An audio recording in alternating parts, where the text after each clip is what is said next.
હવે પછીનો સવાલ છે કે ખાલી જગ્યા સમિતિએ ભલામણ કરી કે પંચાયતી રાજ વ્યવસ્થાને બંધારણીય દરજ્જો આપવો જોઈએ.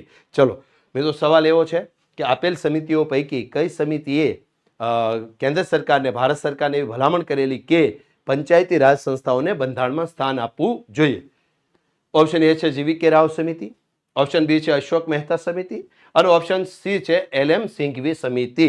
ઓકે, ચલો તો હવે આપણે જોતા જઈએ તો GVK રાવ સમિતિ, ઓકે, જેની રચના 1985માં થઈ હતી. એટલે આ સમિતિએ એવી કોઈ ભલામણ નહોતી કરી કે પંચાયતોને બંધારણમાં સ્થાન આપવું જોઈએ. પણ અશોક મહેતા સમિતિ 1977માં બનેલી, આ 1985માં બનેલી, આ 1977માં બનેલી. રેડી? 1977માં બનેલી અશોક મહેતા સમિતિએ પણ પંચાયતોને બંધારણમાં સ્થાન આપવા ઉપર ભાર મૂકેલો. પરંતુ વાત કરીએ આપણા જવાબની, તો જવાબ આમાં આવશે LM સિંઘવી સમિતિ. અને LM સિંઘવી સમિતિ એટલા માટે આવશે કારણ કે આ સમિતિ 1986માં બનેલી અને 1986માં બનેલી LM સિંઘવી સમિતિની ભલામણથી પંચાયતોને બંધારણમાં સ્થાન પ્રાપ્ત થયું.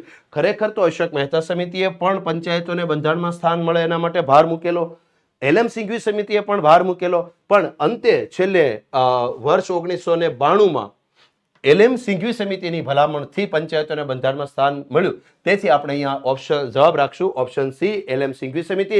બળવંતરાય મહેતા સમિતિ કે જેની રચના વર્ષ 1957માં થયેલી, પરંતુ એણે જે તે સમયે પંચાયતી રાજને બંધારણમાં સ્થાન આપવા માટેની એવી કોઈ ભલામણ કરી હતી નહીં. તો આ જે 4 સમિતિઓ છે પૈકી આપણો જવાબ છે ઓપ્શન સી, LM સિંઘવી સમિતિ.